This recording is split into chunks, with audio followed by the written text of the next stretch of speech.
देवा निकालो। अगर मेरे वासु को पता चल गया ना। वासु क्या कुरुक्षेत्र, अर्जुन को गीता का उपदेश देने।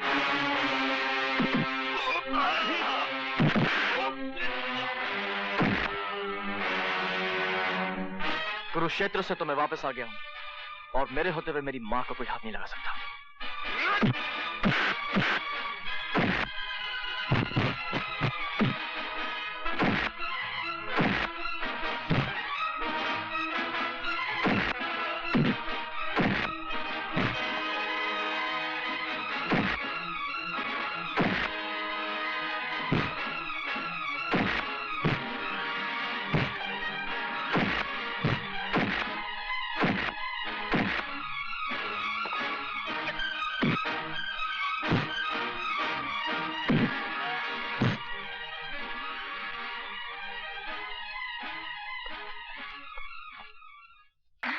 तुमने तो कमाल कर दिया पायल। भाई साहब जरा संभल के चलिए। अरे मैं तो देखकर ही चल। ये क्या बदतमीजी है यार।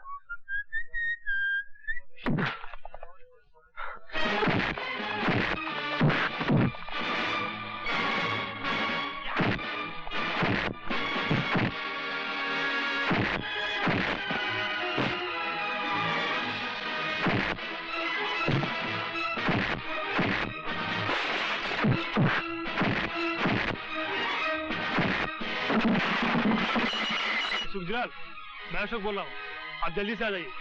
वासुनी पार्टी का सत्यानाश कर रखा है।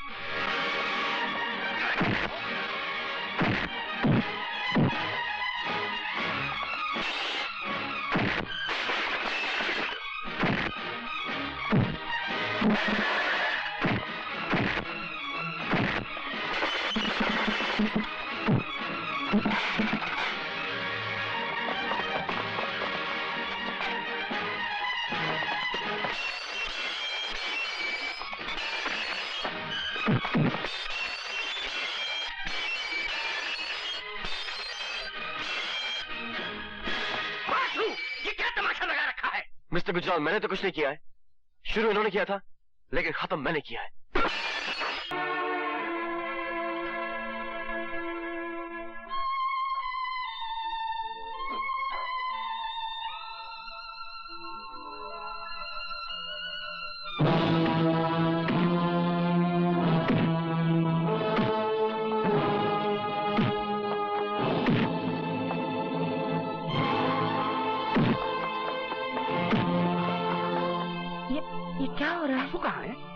अंधेरा क्यों है? अरे मेन स्विच ऑफ कर दिया किसी ने।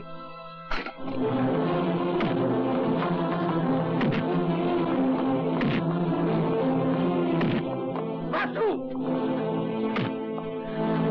वासु! रुक जाओ बेटे, इसे और मत मारो।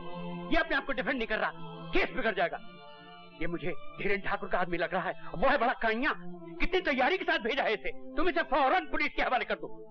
तुझे तो मैं कम से कम 10 बरस के लिए जेल भिजवाऊंगा। 2 साल कम क्यों कर दिए वकील साहब? इसे मैंने कहाँ देखा है? प्लीज यशोदा। नहीं, मैं सच कह रही हूँ। ये चेहरा मेरा देखा हुआ है।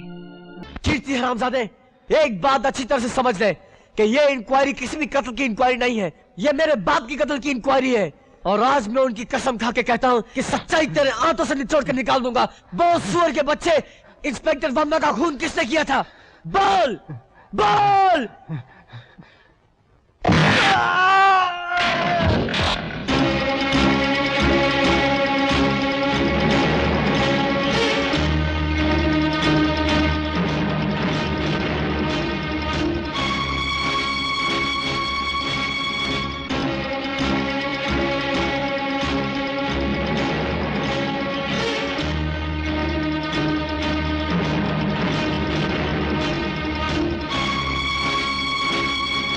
और उसके बाद बलराज साहब का फोन आया। उन्होंने कहा जल्दी जाओ, दुर्जन को रोको और उसे मना करो। मैंने भागकर दुर्जन साहब को रोका, उन्हें मैसेज भी दिया और कहा फोन पर बुला रहे हैं। दुर्जन साहब ने कहा जाओ और उनसे कह दो मैं अभी अभी निकल गया हूं। बलराज साहब, जब 2 आदमी एक साथ बंधे होते हैं तो उनमें से एक को छलांग लगा के खुदकुशी करने का कोई हक नहीं बनता। आपने कहा था कि आप अपने आप को कानून और पुलिस के हवाले करने जा रहे हैं। हम में से जो भी आपके साथ आना चाहे आ जाए, वरना मुल्क छोड़ के चला जाए।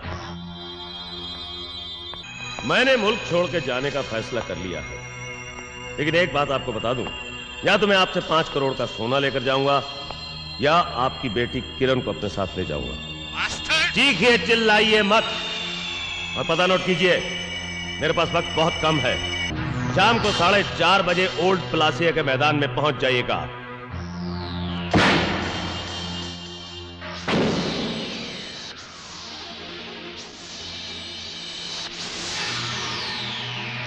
तुमने जिसे भी अपना पता दिया है गलत दिया है, क्योंकि तुम्हारा पता है सेंट्रल जेल का फांसी का तख्ता, क्योंकि कीर्ति कल्याण सिंह ने अपना बंद मुंह इस मुक्के से खोल दिया है।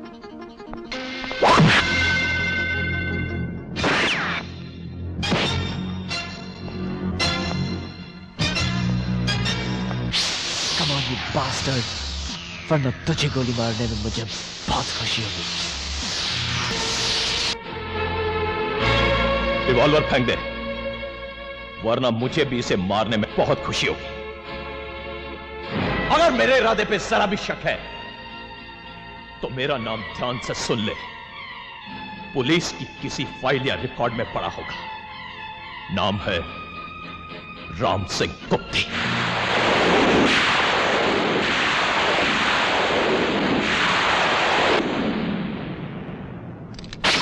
इसके बाप ने और इसने साले ने हमें बहुत मुसीबत में डाला है।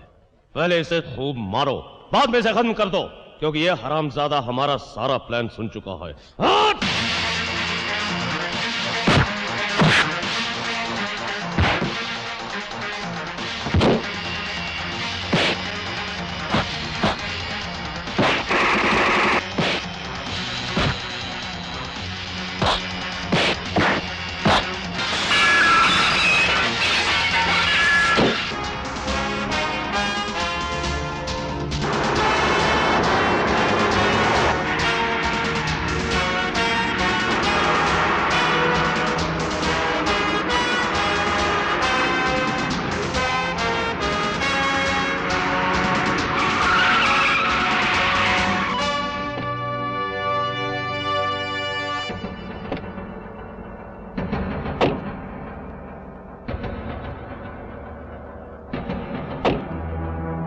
बलराज साहब, मैं अपना आदमी भेज रहा हूं, उसे माल दे दो। हेलो, पहले हम अपनी बेटी को देखना चाहते हैं, फिर तुम्हें बताएंगे कि माल कैसे दिया जाएगा।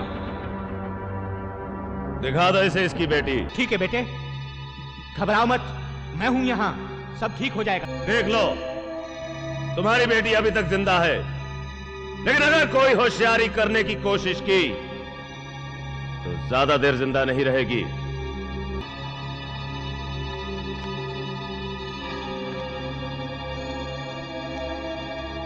रुक क्यों गए? इधर ले आओ। पहले किरण को छोड़, वो जब तक यहाँ इस गाड़ी तक नहीं पहुंच जाती तुझे सूटकेस नहीं मिलेगा। जैसा मैं कहता हूं वैसा करो, नहीं तो तुम तीनों में से एक भी जिंदा नहीं रहेगा। तो फिर तू भी समझ ले दुर्जन कि अगर हम तीनों गए तो तुम सब भी साथ जाओगे। सर, इसके हाथ में बॉम्ब है। बेवकूफ आदमी, खुदकुशी करने के लिए इंसान का पागल होना बहुत जरूरी है, जो ये नहीं है। ये तो हमें सिर्फ धमकी दे रहा है।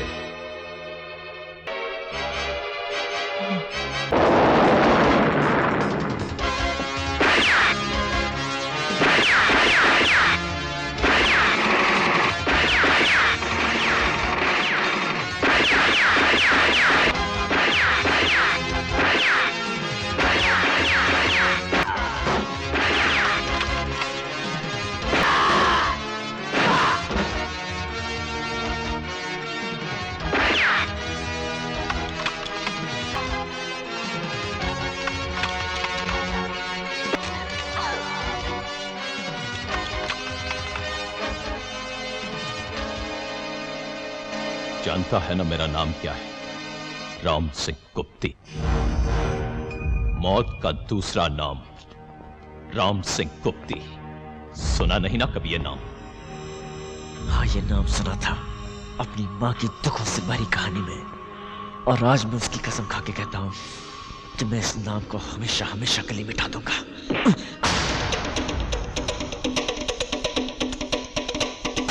किरण, बेटे बेटे गाड़ी में।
और तुम सिर्फ कुत्ते ही नहीं हो, पागल कुत्ते हो। इसलिए इससे पहले कि मुझे या किसी और को काटो, तुम्हें मार डालना हर नागरिक का कर्तव्य है।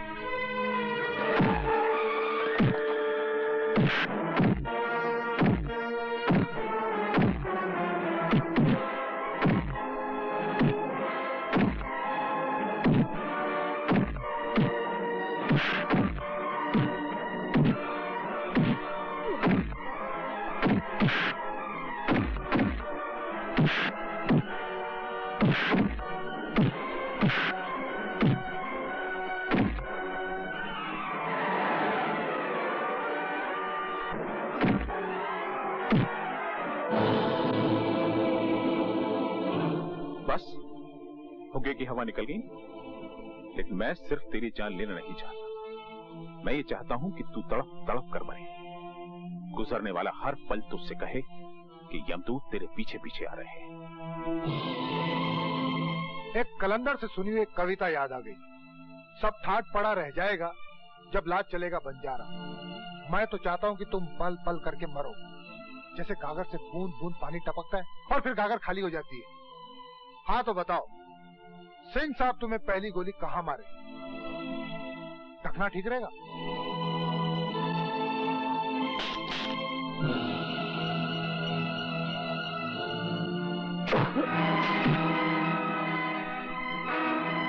आप भी आ गए? नहीं आप नहीं, तुम भी आ गए। नहीं तुम भी नहीं, तू भी आ गया। तुम्हें मारने के लिए मुझे तो आना ही था। तुम पर बहुत सारे कर्ज हैं मनोहर सिंह। तुमने मेरी मालकिन को कत्ल करवाने की कोशिश की।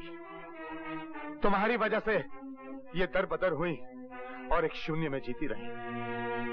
तुम्हारी वजह से मैंने 12 साल की जेल काटी और तुम्हारी वजह से मैंने अपने भाई के कत्ल की सुपारी ली।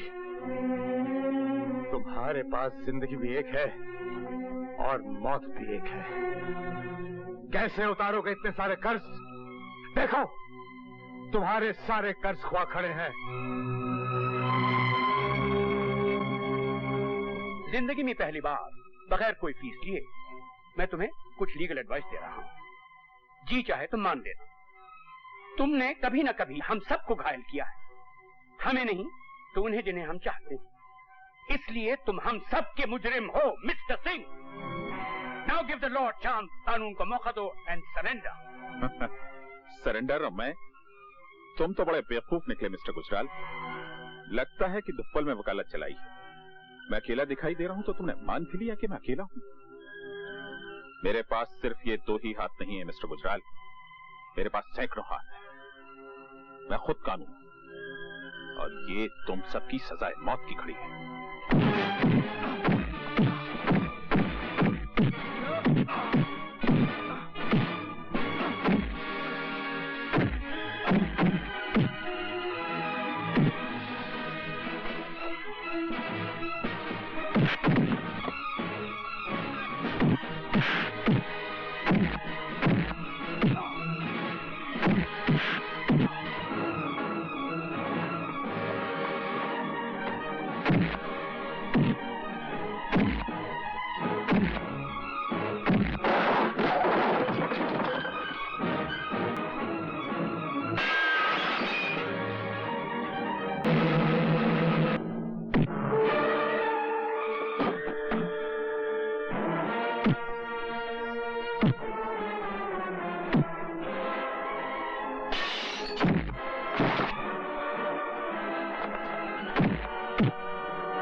कौन बचाएगा रेनू का? मालकिन को मैं बचाऊंगा मनोहर सिंह।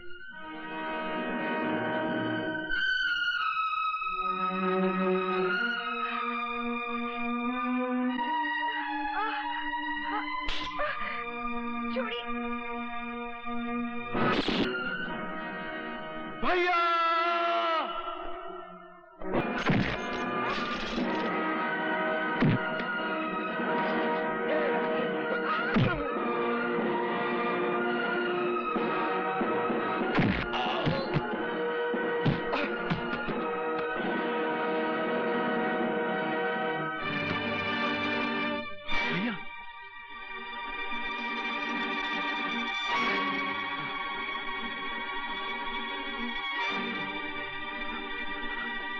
तुम्हें कौन बचाएगा? हाँ, नहीं मालकिन नहीं, गोली मत चलाइए। इसकी सिफारिश मत करो तुम। ये घायल सांप है, पलट कर हमला करेगा। इसका मर जाना ठीक है।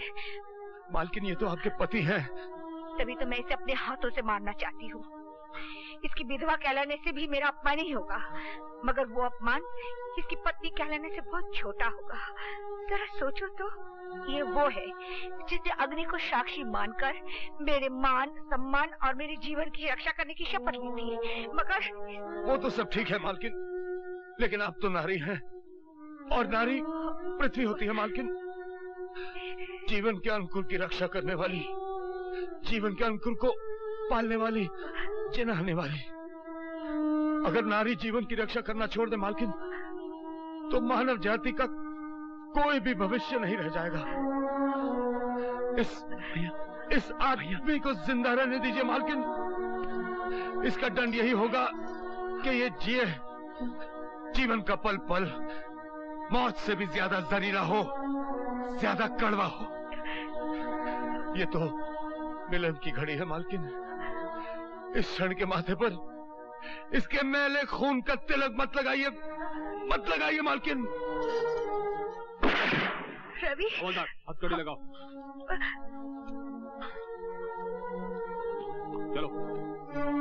रवि, मैं डॉक्टर को बुला रहा हूँ। नहीं नहीं वकील साहब, मेरा डॉक्टर मेरे पास है। रोहन मेरा डॉक्टर है और पायल मेरी दवा। तुम दोनों एक साथ कितने अच्छे लगते हो। विद्या, गुजराल साहब के पास यशोदा मैया है, मालकिन के पास उनकी यादें, लेकिन तुम अकेली रह गई हो। जिंदगी की उलझन में मैं तुम्हें यह बता ही नहीं पाया कि मेरी आत्मा सिंदूर लिए तुम्हारी मांग ढूंढ रही है। मैं तुम्हें वचन देता हूं, तुम्हारी मांग भरने के लिए मैं फिर जन्म लूंगा। मुझे छोड़ के मत जाओ भैया। रोहन, मैं तुम्हें छोड़ के नहीं जा रहा हूं। तू तो मेरी जान है। सिर्फ दादा का शुक्रिया अदा करने जा रहा हूं। मैं फिर लौट के आऊंगा, पायल की गोद में मालकिन का दुलार पाने के लिए, यशोदा मैया का आशीर्वाद लेने के लिए।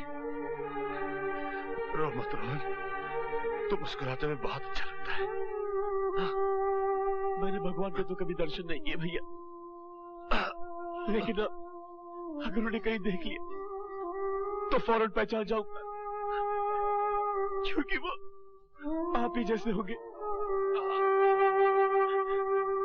भगवान को तो मैंने भी आज तक नहीं देखा। अब शायद आंखें बंद करूं तो दर्शन हो जाए।